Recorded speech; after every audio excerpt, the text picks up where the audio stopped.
What's up, YouTube? It's the Action Figure Grader coming back to you with another price guide for the Vintage Collection. One quick housekeeping note. I hit 5,000 subscribers while I was out of town, and I can't thank all of you enough for the channel support. Thank you to my Patreon supporters. You guys allow this channel to happen. And I'm going to do a live stream this coming Sunday, April 16th at 1 p.m. Eastern Time. That is 6 p.m. UK time. And I've got some special guests coming on. I've got Chris W. from Rogue 5 Toys, who's obviously been on the channel a number of times. I've got Tim from Boss Bounty joining me. I've got the Blacked Out Ewoks, who is really the main reason I'm even on YouTube at all. Was watching his videos back in the day, and he convinced me to kind of get on YouTube. So I've got the three of them, and then I have a Patreon supporter named Keith Guppy, who has probably one of the largest collections in all of the UK. He just got back from UKG as well as from Collector Archive Services, a number of graded items that he is going to show us on the channel. Subscriber Q&A, viewer Q&A is encouraged, and I'm going to do a giveaway or two for some various items I have that I want to kind of just say thank you to everyone who watches the channel. So thank you all so much. Again, the live stream is April 16th, this coming Sunday, 1 p.m. Eastern Time or 6 p.m. UK time, and it's already up on the channel. You can see, you know, the highlights and the countdown for it. So please join us. Bring your questions. It should be lots of fun. So the Vintage Collection, let's quickly talk about, this is from Yakface. I'll put a link to this article, but obviously we had, while I was out of town, the Star Wars Celebration 2023 Hasbro reveal of a number of really awesome items. And we got Moff Jerjerrod, and we have Nien Nunb being re-released there. Yeah, so what? I'm not really a big fan of either one of those, so I'll probably skip them. Black Chrysanthemum, I would love to have that if it was on an actual card with a blister. But I don't really have any desire to get any of these deluxe figures that are just inside a box, so I'll probably skip that. Although the figure itself looks dead on for the Book of Boba Fett. And again, I wish it was on a single card, you know, showing it and everything, but they just elected to go with the deluxe package, so I'm going to skip that. Obviously, we had the Jabba's Court 4-pack that was announced with a reissue of Reese, as well as Squid Head and a couple of other skiff guards. That's a pretty cool looking item as well. The Hasbro HasLab for the N1 Starfighter was also announced. That looks really cool. Again, probably something I'll skip just due to size. I think, quite honestly, the TVC pipeline was where I was most excited. Darth Revan was announced, Grand Admiral Thrawn. We had the Grand Inquisitor, Pre Vizsla, as well as Director Krennic. To me, that was the highlight. I'm most excited about those 5 figures. I don't think I'll get all 5. I certainly am going to get Thrawn and Revan. But, wow, that was a pretty intense, awesome thing. And you know, I guess maybe the N1 Starfighter is not the HasLab. It looks like there's a separate HasLab tease. I'm assuming that's going to be the Ghost, which will be pretty awesome, the Rebels Ghost. But anyway, obviously there was lots of really cool announcements for both the Vintage Collection and Black Series. And again, if you have been in the woods like me and you haven't seen all of the big announcements, I'll put a link to the Yakface article here. We're going to try and get a live stream at some point with Chris from Yakface and Tim from Boss Bounty. But anyway, let's go ahead and dig into some recent sales on eBay for the Vintage Collection. Here first is the foil Darth Vader VC-08. This is obviously the Ultimate Galactic Hunt version with the free rocket firing Fett. This one sold for 135 bucks, free shipping. It looked to be in pretty great shape overall. You know, the foil card backs in general, to me, seem to be going up a little bit in price. I don't know why, but it just seems like the recent data points support a little bit higher prices. VC-41, this is the Revenge of the Jedi Stormtrooper unpunched, offerless. So I'm assuming that this was in the SDCC Death Star set. I'm not positive on that, but Revenge of the Jedi Stormtrooper unpunched, US card back. You know, it looks nice, really great shape overall. That one sold for $120. There's one still available. One has sold, free shipping. So if you're looking for that one is, there's one still available on eBay. The prototype and rocket-firing FETs have had some interesting sales here lately. The prices do seem to be kind of flatlined. This VC61 prototype armor FET included the mailer box, which was in pretty rough shape, so really you're just buying a fairly mint, unpunched prototype FET. That one sold for $86 plus $7 shipping. That seems to be kind of where it's hovering. It certainly has come down quite a bit from last year. The foil Boba Fett, this one has actually held its value pretty well. This one, again, is the Ultimate Galactic Hunt foil version. That one sold for $145 plus $8 shipping. That seems to be kind of in line with recent sales. Here was another one. This was over in the UK. This one sold for 150 pounds, and that equates to about 186 US dollars. So that gives you a little range there for the foil Ultimate Galactic Hunt Boba Fett. Again, 145 to 186 is the going rate for some recent sales. We had the Revenge of the Jedi Boba Fett. This one has the prototype Fett armor, so this was the retail release with the paperwork inside the blister, and it was a punched version, this one is the U.S. card back. So here's the back of the card there. That one looked to be in pretty good shape. It was listed for $240 free shipping. The best offer that was accepted was $150. So that seller came way off the list price. Now, unpunched, I think you can probably get closer to $200. That seems to be kind of where it's hovering. I found two data points, one at $190 and another one at $210. And again, that was for the Revenge of the Jedi retail release with the offer sticker on the front, and it was unpunched. But this one is the punched example, and again, that one sold for $150.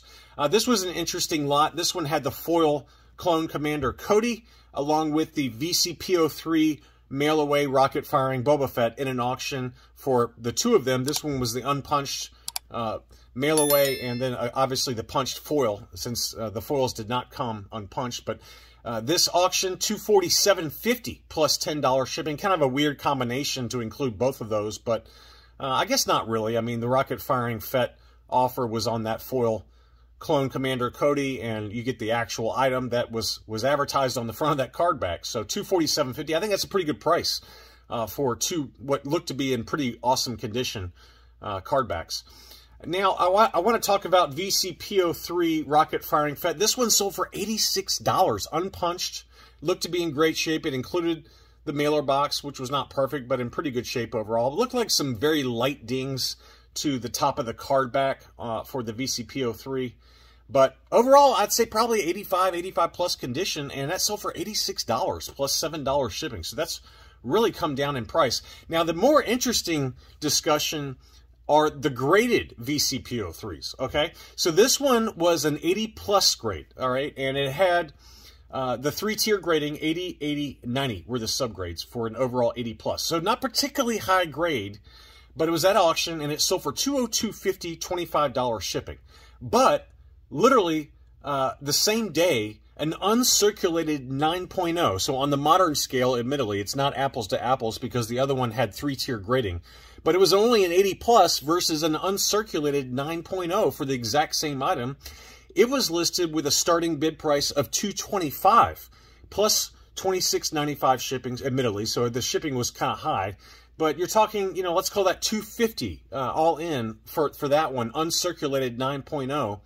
And it got no bids. It got no bids at $250, let's call it, versus this one that sold for $225, $227.50 to be exact, and it was only an 80 plus. So I can't make any sense of the market where an 80 plus will sell for $227.50, while an uncirculated 9.0 gold level would not sell at all. Now, this one had the clear view label up top, whereas this one had the classic view label down below. But given the disparity in the grade, you would think that this one would sell. And that to me seems like a really great price, and I'm really shocked that that one didn't sell.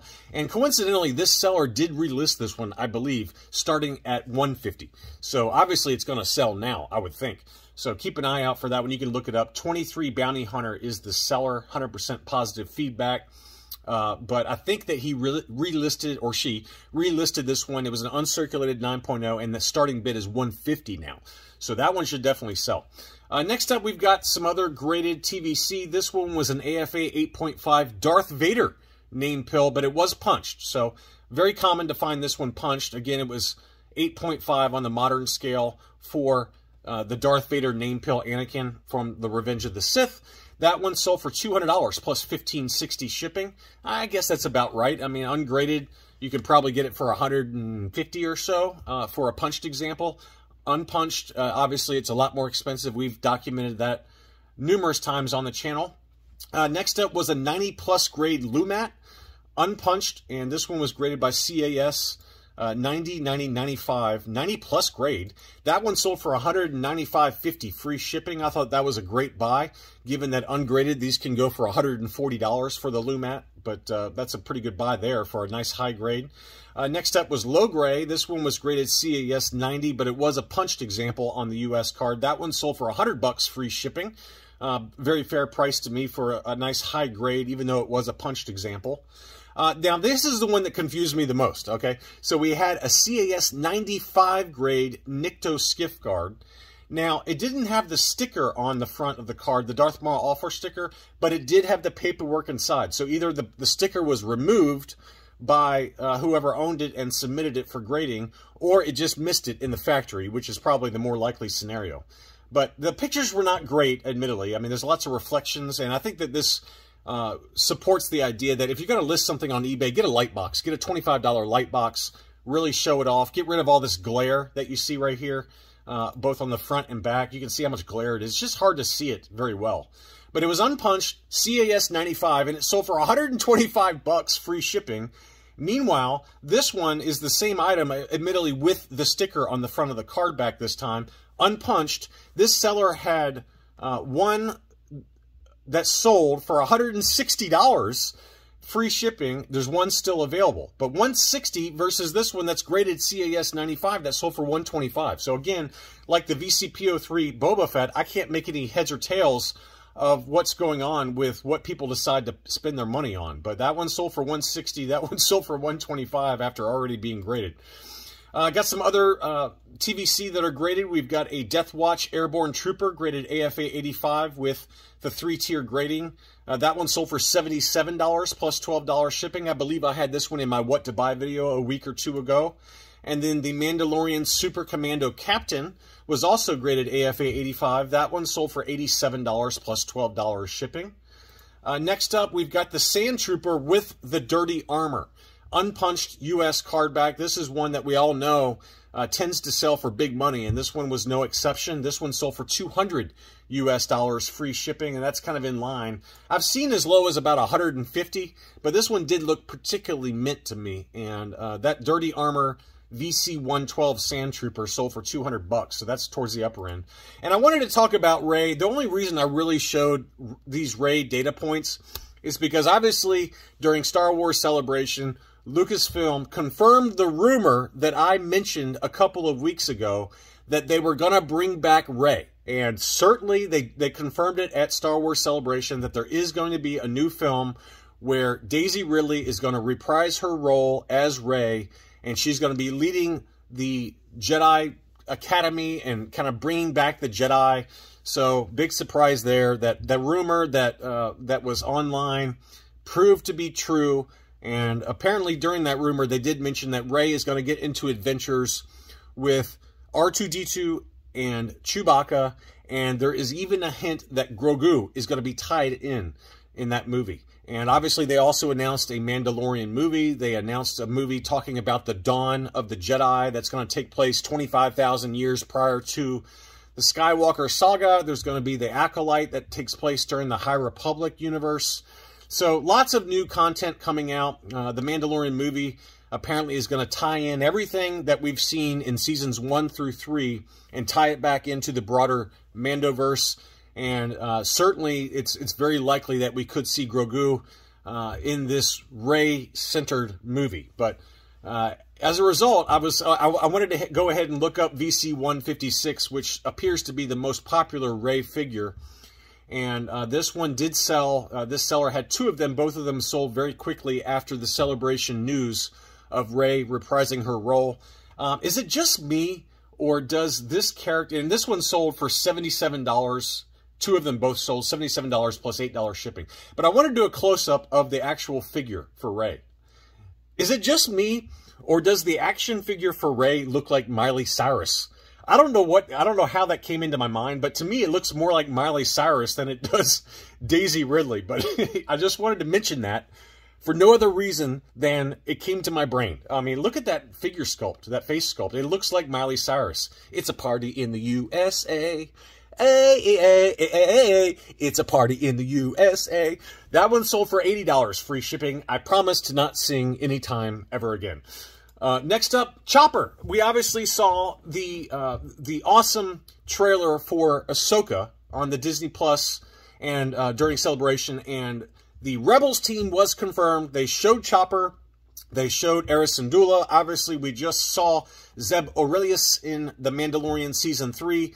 So it looks like they're bringing the Rebels crew to live action. And I wanted to look up to see if any of these Disney Park Droid Factory exclusive choppers sold. And sure enough, they did. One of them sold for $90 free shipping. I would be really surprised if they don't either retool or just flat out reissue this Droid Factory chopper on a TVC card back sometime next year. I'd be really surprised if that doesn't happen.